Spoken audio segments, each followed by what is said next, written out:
And the rest. Now we know that the first episode is going to tackle the whole Peggy Carter is Captain America. Yes, indeed, yeah. I like this. I like this idea that it's going to take events that we know in the movies, and what if this happened? Yeah. I like that. I think that's pretty good. No, it's nice, and it's something that they could never do on the big screen. Yeah. Which is great. And I love that it's a full series. Yes. And it's due to arrive summer 2021. Brilliant. Plenty of time to save up for that Disney Plus subscription. Next up then, back on the TV again, fall 2021, we're going to get Hawkeye starring Jeremy Renner, which will be an original series that will also introduce Kate Bishop. I don't care. I think Hawkeye is a really bland character. Hawkeye should have died in Endgame. Yeah, I mean, I like him in the comics. I just think in the movie they haven't done anything but with like him. he's done. Yeah. Isn't he done? But look, he's kind of done. Again, call it agenda, call it whatever you want. This, to me, is going to introduce a female Hawkeye. Yeah, Kate Bishop. Yeah, up Kate Bishop, and it's going to get rid of Jeremy Renner. Of course, yeah. I think this will be his swan song. Just kill him off in Endgame. Yeah. And then have Kate Bishop come in. Or, do you know what? His daughter. Have his daughter be the new Kate Bishop. Yeah. The one that he was training at the start of Endgame. Well, is that not what they're going to do anyway? I assume that's what they were going to do. Yeah. Yeah. So just do that. Yeah. You don't need an entire TV series. Yeah, I mean, all they have to do was have him die in the movie and then have his daughter pick the bow up. Pick the bow up at the end, yeah. And then later on, in comes the new Hawkeye. Right, then probably the event that got most people talking was Marvel Studios' Thor, Love and Thunder, starring Chris Hemsworth, Tessa Thompson, and Natalie Portman, with Taika Waititi returning as director. Hits theatres November 5th, 2021, and it will feature Jane Foster, Natalie Portman as Thor. Yeah.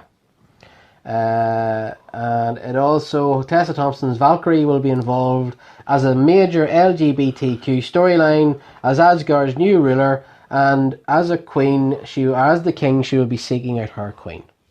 Good for her. Is she not the queen? Am I missing something here? Anyway, yeah. So again, this is what we were talking about earlier on. Like, just do it. Just do it and just be cool with it. Yeah. I don't know. We're going to have to all be quite honest here. Natalie Portman as Thor. A couple of things. Firstly, the Lady Thor comics were crap. Yeah. They did really, really badly. I don't understand why Marvel, the MCU, are jumping to the more modern stories when they still have decades of classic tales to tell. I've got 3 words for you. Right? Beta Ray Bill. Beta Ray Bill. Yes, who was hinted at in Ragnarok. Yeah. Also, Natalie Portman. I love Natalie Portman. I genuinely do love Natalie Portman. I think she's a really, really good actor, and I did enjoy her for the small role that she had in the Marvel movies. She's going to need to do some serious gym time here. Yeah. Because she's literally 4 foot tall. She's lovely. She's adorable. She's not in the least bit intimidating or gives off the sense of being a warrior. Yeah. You know, let's be honest, even as Queen Amidala, she was pretty bad, Yeah. you know. I mean, I'm trying to think like what the best way to describe it is, but it's kind of like, you know, you need her to be this kind of She-Ra type character. Yeah. And she doesn't have that at all. I mean, like that bit where she came out on stage and Taika Waititi gave her the hammer. Yeah. Looked like one of the most ridiculous things I've ever seen in my life. And the hammer looked the size of her. Yeah. Yeah. It was bigger than her. It was bigger than her. She could live in it. Yeah. I don't understand. But you know what? And Taika, I trust. Okay, here's the thing. I like Taika Waititi. We have talked about this before. I really like Thor Ragnarok as a standalone movie. Yeah. I think it's funny, it's good, it's entertaining. As part of the bigger MCU story, I thought it was brutal. Yeah, well, I mean, yeah, I can see that. There are certain elements in it that I actively hated. Right. Like, as part of the larger MCU canon, like, walking away from it at the end. But on its own, I did enjoy it as a movie. I thought it was a lot of fun. I thought it was really interesting. I don't think he was allowed full creative control on it. Okay. Because to me, pardon me, it for the most part feels like it's a Taika Waititi movie, but it feels like he's been held back in a couple of places. he's been given these restrictions, and obviously, like with all the action set pieces and everything, like obviously he wouldn't have had a hand in that. Yeah. That would have been a Marvel's team that came in and went, okay, well, here's an action sequence, blah, blah, blah, blah. I much prefer his other movies, like What We Do in the Shadows. I love. Still haven't been able to get through it. Try it. Sit through it. The TV show is fantastic as well. I've heard it's really good. And I will watch it because, what do you call him, Barry's in it. Matt Berry's in it. He's brilliant. I love Matt Berry. He is. Like, if you love Matt Berry, you will love this show. Also, Kevin Novak as well. Do you remember Phone Jacker? Yeah. Yes, I want to buy the dove. Yeah. Yeah, he's one of the vampires as well. Okay. I'm trying to remember who else. I remember they did that scene in The Council. Wesley Snipes was in it. Christ, yes. Yeah. Do you know who gets a cameo in that sequence? Do you ever remember the Buffy the Vampire Slayer movie? Yeah. Do you know the way, what do you call him in it? Oh yeah, Pee Wee Herman. Pee Wee Herman. Yeah, I've seen that. He's in it. He's in it, yeah. He's in What We Do in the Shadows. Yeah. As that vampire. Yeah.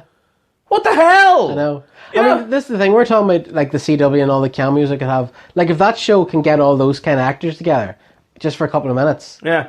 There's no. Yeah, but I did see that. And I do love Taika Waititi's stuff. Hunt for the Wilder People. Really liked Hunt for the Wilder People. I loved Hunt for the Wilder People. I did really like Hunt for the Wilder People. I've tried, literally, I must have tried 10 times to watch What We Do in the Shadows. Can't get past the first half an hour, 40 minutes. I tell you what, like, it's either one of those movies where, again, you have to sit down with a couple of people to watch. Me, personally, I stuck on What We Do in the Shadows the first time just on my own. Elizabeth came in here halfway through and she was like, what's this? She sat down, before you know it, the two of us are pissing ourselves laughing at it. Yeah. So it is one of those things, whereas, like, Hunt for the Wilder People, I watched on my own. I had to watch it on my own because it was one of those movies that you really have to sit down and you have to properly invest in. But it's a very rewarding watch. That is my one big fear whenever it comes to these big franchise movies, is that you get a director in who has a particular style and tone and vision, and then you start putting parameters on that. Yeah. That's where my one worry comes from. But like for the most part, yeah, I enjoyed Thor Ragnarok. With this one, it's too ridiculous to exist. Okay. It really is. So it's bound to have a hook. It's bound to have something there. It's not going to be the female Thor comic book story verbatim. No, it won't. It can't be. They're going to do a twist. Yeah. There's going to be something there that's going to make this worthwhile watching. So I don't know. It's too weird not to have a particularly inspired idea behind it. Do you think, I might be overthinking this a wee bit, that this, up until Thor Ragnarok, Thor was a god, right? He was this really, really tough, kind of cool character. Then in Ragnarok, he became a bit of a moron. Well, see, the thing is, in Ragnarok, he didn't. In Ragnarok, he was this smutty dickhead of a character. Like, he was too big for his boots, almost. Okay. And he keeps getting knocked down, peg after peg after peg. Everything that was special to him was taken away from him. But then, at the end, they redeem it, because they have this great scene with Odin, where he says, are you Thor, god of hammers? No, you're the god of thunder. The hammer was just a tool that was a way to channel it, but it's been in you all along. So Thor goes Super Saiyan at the end of Thor Ragnarok. He's at the most powerful he's ever been. He's unlocked his god-level skills. He's on top of his game.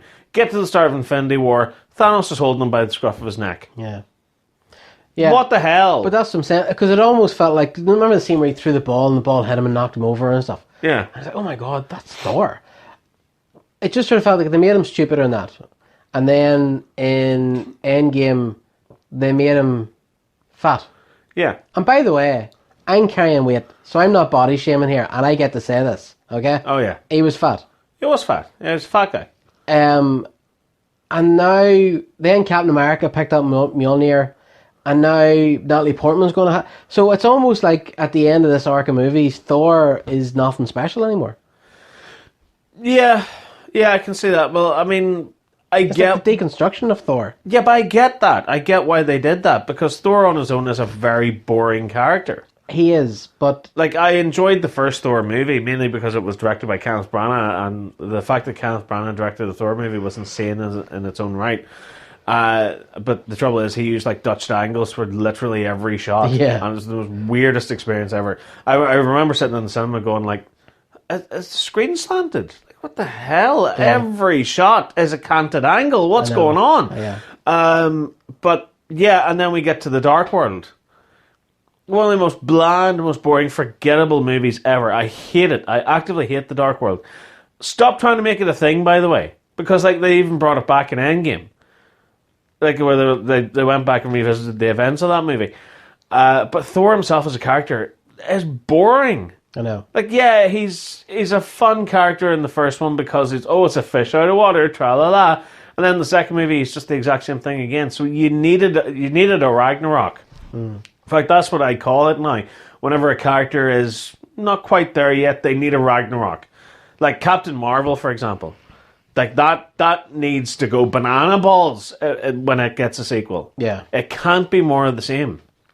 Okay, so next up after that we have we anything else? Yeah, we have the Black Widow movie, which will star Scarlett Johansson, David Harbour, who we were talking about earlier on, Florence Pugh, O.T. Fagbini, and Rachel Weisz. Yeah. Be directed by Kate Shortland, set to come out May 1st next year. Black Widow isn't a prequel. It is set post Captain America Civil War. I don't think I could have played this iteration of Natasha 10 years ago. It would have been very difficult, Johansson said. I get to play Natasha as a fully realised woman in all her many facets, and I am excited to see fans to see what she perceives to be the flawed side of her, and I'm looking to wipe out that red in my ledger. A new piece of concept art has appeared as well, which showed Black Widow fighting the villainous Taskmaster, who in the movie will apparently have mirror reflexes so he can mimic anything he sees someone else do, which should be pretty interesting for fight scenes and stuff. Again, though, too little too late in this? Yes, 100%. She dead, like. Yeah, I don't care. I mean, like, had she survived the events of Endgame, 100%. I'd be there opening day. I loved her in Iron Man 2. I've loved her ever since. It broke my heart to see her go over that cliff in Endgame. I loved her in Winter Soldier. Winter Soldier. I thought she was phenomenal. Where she was just bombing about as Steve Rogers' best mate. But remember the scene where she likes, I might act like I know everything, Steve, but I don't. Mm-hmm. I just thought that was such a, that just summed her character up wonderfully, like. Yeah. No, she was a fantastic character. They're saying it's not a prequel. It is a prequel. Yeah. What are you talking about? It's set after the events of Civil War, was it? Yeah. Right, so that's before the events of Endgame then? Yeah. Right, so it's a prequel. Idiots. Anyway, like... it just feels like... This feels like pandering. This feels like we've been calling for it and calling for it and calling for it, and now you're like, she's dead, we may as well give her a movie. Yeah. Should have given her a movie 5 years ago. Yeah, it's just a massive FU. Yeah. It's basically, haha, you want your Black Widow movie? Boom, there you go. It's an MCU FU. Yeah. I just don't understand. I mean, I love Scarlett Johansson, I love Black Widow, and I will of course go and see the movie, but it just seems that no matter what happens in this movie, it's not going to have any... It's meaningless. ...repercussions. And like you were saying there earlier when you were reading that out, Scarlett Johansson is excited to see people see what she perceives as the red in her ledger, and if she can wipe it out... She did it in Endgame. The story's over. It's done. Will Hawkeye be in this? Who cares? But he has to be, doesn't he? Budapest. Do you remember Budapest? But then Budapest would have taken place before this movie. Yeah, it would have taken place before the Avengers in 2012. But like, isn't that what everyone wanted? Yeah. A Hawkeye and Black Widow movie. Hawkeye and Black Widow. That's what I wanted. Yeah. Marvel Studios presents Budapest. Yeah. No. I know. And instead we're just getting this, and it just, as you say, it feels cheap, it feels derivative. So, in running order, we get Black Widow, which is the first of the fifth next year. Then we get the Falcon and Winter Soldier TV show. Then we get the Eternals. Then we get Shang-Chi. Then we get WandaVision. Then we get Doctor Strange. Then we get Loki. Then the What If series. Then the Hawkeye series. Then Thor: Love and Thunder.